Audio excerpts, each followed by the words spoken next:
Hello दोस्तों। तो कैसे हो आप लोग। आप लोगों का एक बार फिर स्वागत करता हूँ आप ही के चैनल टेक्निकल डिस्कवर पे। तो चलिए बिना कोई देर किए हम आते हैं लाइफ प्रोसेस के पार्ट नंबर 7, जिसमें हम लोग पढ़ेंगे एक्सक्रीशन, जो कि आपका लास्ट पार्ट है। यानी कि न्यूट्रिशन, रिस्पायरेशन, ट्रांसपोर्टेशन हो गया। अब आपका लास्ट पार्ट है एक्सक्रीशन। इसमें हम लोग जानेंगे कि इस किस्म में हम लोग क्या कर इस किस्म में कहते हैं किसको हैं, इसमें क्या किसके कितने प्रकार होते हैं ना, क्या क्या हम लोग सब चीज़ में जानेंगे। और एक मज़ेदार यह बात है कि इस वीडियो को लास्ट में मैं एक बहुत ही इंटरेस्टिंग बताने वाला हूँ, एक बात जिससे आपको जो MCQ पक्का आ सकते हैं। तो कृपया कर अंत तक वीडियो देखें, ताकि आपको समझ आए कि अंत में ऐसा कौन सा पार्ट है जो कि आपके लिए बहुत ही इंटरेस्टिंग है। तो चलिए बिना कोई टाइम गवाए हम आते हैं मेन मुद्दे पे, यानी कि एक्सक्रीशन पे। सुनिए, एक्सक्रीशन मतलब होता क्या, जो आपकी बॉडी में गंदगी है, यानी CO2 हो, चाहे वाटर हो, चाहे फूड मटेरियल हो, सबको जो शरीर से बाहर फेंक दो, बस आपका एक्सक्रीशन हो गया। यानी कि जो गंदगी है उसको शरीर से बाहर फेंक दो, आपका एक्सक्रीशन हो गया।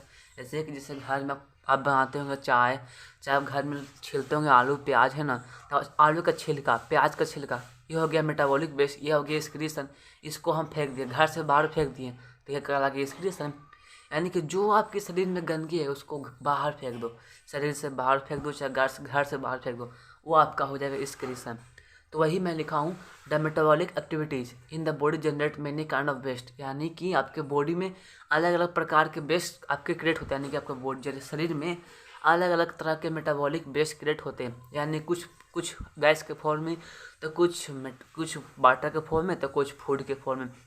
यानी कि 3 तरह के फॉर्म में होते हैं, सॉलिड, लिक्विड, गैस। ये 3 तरह के फॉर्म में आपका वेस्ट होते हैं, जिसका नाम रखा गया मेटाबॉलिक वेस्ट, है ना। तो ये लिखा हुआ, it is a process which wasted are remove for our body. यानी कि ऐसी प्रक्रिया जिसमें हम शरीर से गंदगी जो मेटाबॉलिक वेस्ट है उसको हम बाहर निकालते हैं, वही आगे आपका हो गया एक्सक्रीशन। यानी कि मेटाबॉलिक वेस्ट कहेंगे कि इसको, जो आपके शरीर में गंदगी, यानी कुछ भी गंदगी हो, सॉलिड के फॉर्म में, लिक्विड के फॉर्म में, गैस के फॉर्म में, सबको शरीर से बाहर निकालो, वो आपका हो गया एक्सक्रीशन। अब मेटाबॉलिक वेस्ट के कुछ प्रकार भी होते हैं, तो आपके होते हैं 3 प्रकार। इससे आपके क्वेश्चन आ सकते हैं कि how many kinds of metabolic waste. Option A 3, option B 4, option 3, option C 5 and option D none of these. तो आपको मानना है ऑप्शन ए 3।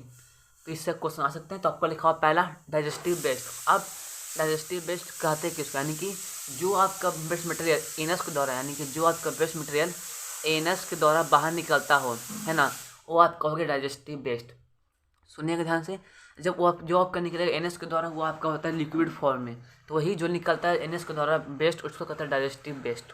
अब आपका आता है रिस्पायरेटरी वेस्ट, उसको कहते हैं CO2 को जो बाहर निकालता है, यानी कि गैस के फॉर्म में जो वेस्ट को निकालता है, वो हो गया रिस्पायरेटरी। यानी कि जो CO2 को बाहर निकालेगा वो हो गया रिस्पायरेटरी वेस्ट, और जो एनएस के द्वारा वाटर को बाहर निकालेगा वो हो गया डाइजेस्टिव वेस्ट।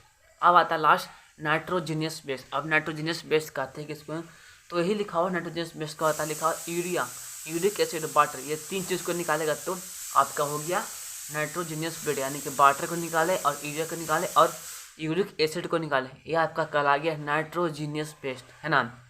तो यही आपका था digestive best, respiratory best, nitrogenous best का। तो आपका डाइजेस्टिव बेस्ट का समझ में आ गया। डाइजेस्टिव बेस्ट कहते हैं किसको, डाइजेस्टिव बेस्ट उसको कहते हैं जो आपके एनस के द्वारा बाहर निकलता हो, ठीक है। रिस्पायरेटरी जो CO2 के द्वारा बाहर निकलता हो, और नाइट्रोजीनियस जो वाटर, यूरिक एसिड और यूरिया, ये 3 चीज़ को बाहर निकालता है, वो आपका हो गया नाइट्रोजीनियस बेस्ट। अब इसके कुछ केमिकल इक्वेशन, इसके कुछ सूत्र भी हैं। तो यूरिया को कहते हैं CH4N2O, ये आपको याद करना। यूरिया कहते हैं किसको, CH4N2O। और यूरिक एसिड को कहते हैं C5H4NH4O3। देखो, C5H4NH4O3।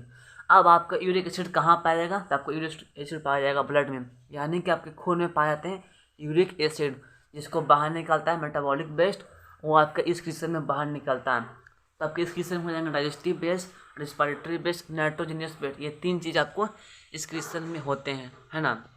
अब हम आते हैं ह्यूमन एक्सक्रीटरी सिस्टम, यानी कि अब आदमी में कैसे कैसे एक्सक्रीशन होते हैं, इसमें कौन इसको ब्लड को बाहर निकालता है, कौन इसको छानता है, कौन इसको साफ करता है ना, सब हम जानेंगे। तो वही लिखा हुआ इट कंसिस्ट ऑफ 2 किडनीज। इसमें आपको जो आप जानते हैं कि शरीर में हमारे अंग में आदमी का शरीर में 2 किडनी पाए जाते हैं, है ना, जो कि आपको यूट्रस, यूरिनरी ब्लैडर और यूरेथ्रा से कनेक्ट होता है। यानी कि जो आपके होते हैं 2 किडनी आपके यूट्रस से और यूरिनरी ब्लैडर से और यूरेथ्रा से आपके कनेक्ट होते हैं, है ना। और किडनी अब हम जानेंगे किडनी का काम क्या है। तो आपका किडनी का काम है it filter the blood and remove waste. Kidney का काम है खून को साफ़ करना, यानी कि खून में जो आपकी गंदगी है, जैसे कि जो रहती है खून में गंदगी, उसको साफ़ करना आपका काम है किडनी को। और वाटर को, मतलब जो आपके गंदगी मटेरियल है उसको जो है हटा देना, यानी कि साफ़ भी करना। और उसको जब जब जो जैसे कि हम लोग घर में, मान लीजिए घर में हम लोग पूरा झाड़ू लगाएं तो आपका जो गंदगी निकला तो हम उसको साफ़ किए तो हमारा रूम साफ़ हो गया। जो आपका गंदगी निकला उसको हम फेंक दिए डस्टबिन में, यानी कि हम उसको साफ़ भी किए और गंदगी को भी हटा दिए, है ना। तो वही क्या है, ब्लड को पहले छानता है, साफ़ करता है और जो वेस्ट है उसको वहाँ से किडनी ब्लड से उसको फेंक देता है। अब आपका आता है यूट्रस। यूट्रस कहते हैं किसको है, यूट्रस क्या करता है, it drain out urine from kidney to urinary bladder, यानी कि यूरिन को वहाँ से छानता है, यानी कि यूरिन को वहाँ से छान करके किडनी के द्वारा यूरिनरी ब्लैडर में भेजता है ना। वही बोल रहा हूँ, जो यूरिन को छानता है, यूरिन को ड्रेन किया, छाना, फिर उसको किडनी से, यानी कि उसको किडनी से भेज दिया यूरिनरी ब्लैडर में, है ना। तो यूरिनरी ब्लैडर करता क्या, यूरिनरी ब्लैडर क्या करता है, transmit urine outside body. Urinary bladder क्या करता है, आउट बॉडी को जो है बाहर भेजता है ना।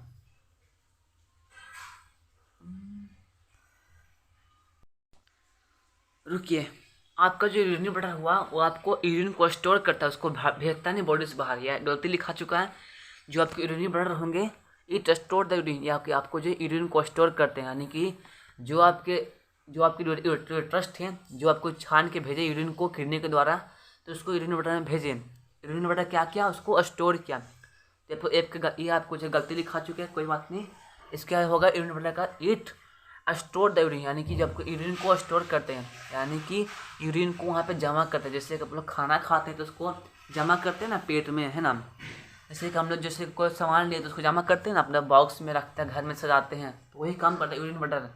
वही काम करता है यूरिनरी ब्लैडर। क्या करता है, यूरिन को स्टोर करता है। ये आपके गलती लिखा चुके हैं, कोई बात नहीं। इसका होगा इट स्टोर द यूरिन। और जो आपके होते हैं यूरेथ्रा, जो आपके यूरेथ्रा होते हैं वो क्या करते हैं, ट्रांसमिट यूरिन आउटसाइड बॉडी। जो आपके यूरेथ्रा होंगे वो आपके बॉडी से बाहर निकालेंगे यूरिन को। तो सुनिए ध्यान से, यूरेथ्रस क्या करेगा, बॉडी से यूरिन को छानेगा किडनी के द्वारा और उसको यूरिनरी ब्लैडर में भेज देगा, है ना। अब यूरिनरी ब्लैडर क्या करेगा, उसको जो है उसको यूरिन को स्टोर करेगा और यूरेथ्रा क्या करेगा, उसको बाहर फेंक देगा, है ना।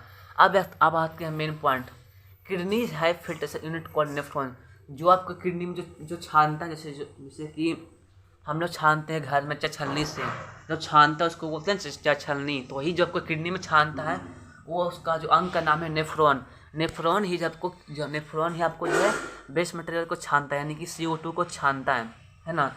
अब आप आते हैं सबसे मेन पॉइंट, मतलब मेन टॉपिक ये है जो मैं बोला था कि मैं वीडियो क्लास में बताऊंगा कि कौन सी ऐसी चीज़ है जिससे आपको जो MCQ पक्का आ सकते हैं।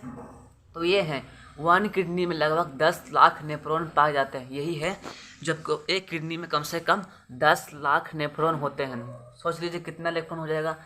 एक किडनी में बोल रहे हैं, आपके 2 किडनी में, यानी कि 20 लाख आपके नेफ्रॉन है आपके शरीर में।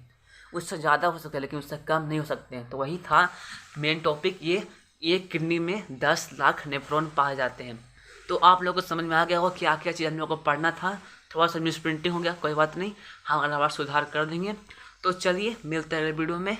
लेकिन जिन लोगों ने मेरे चैनल को सब्सक्राइब नहीं किया तो क्या रहे हो, और इतनी मैं टॉपिक दे रहा हूँ, पार्ट 7 पहुँच गए हम लोग, अभी तक तुमने सब्सक्राइब नहीं किया, जल्द से कर लो और मेरे फैमिली में जुड़ जाओ, ताकि आपको जैसे ही वीडियो पोस्ट करें आपको तुरंत नोटिफिकेशन मिल जाए, आप तुरंत पढ़ लो।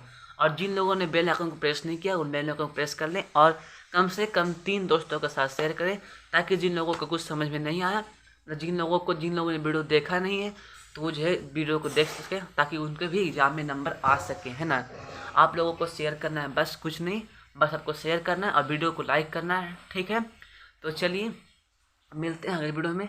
तो यहीं पे मैं वीडियो को अंत करता हूँ और आपके आएंगे थोड़ा दिन के बाद लाइव प्रोसेस के पार्ट नंबर 8, जिसमें हम लोग पढ़ेंगे ये वाला नेफ्रॉन के बारे में। नेफ्रॉन कहते किसको है, नेफ्रॉन के कितने प्रकार होते हैं, नेफ्रॉन के कितने अंग होते हैं, है ना, सब हम लोग पढ़ेंगे।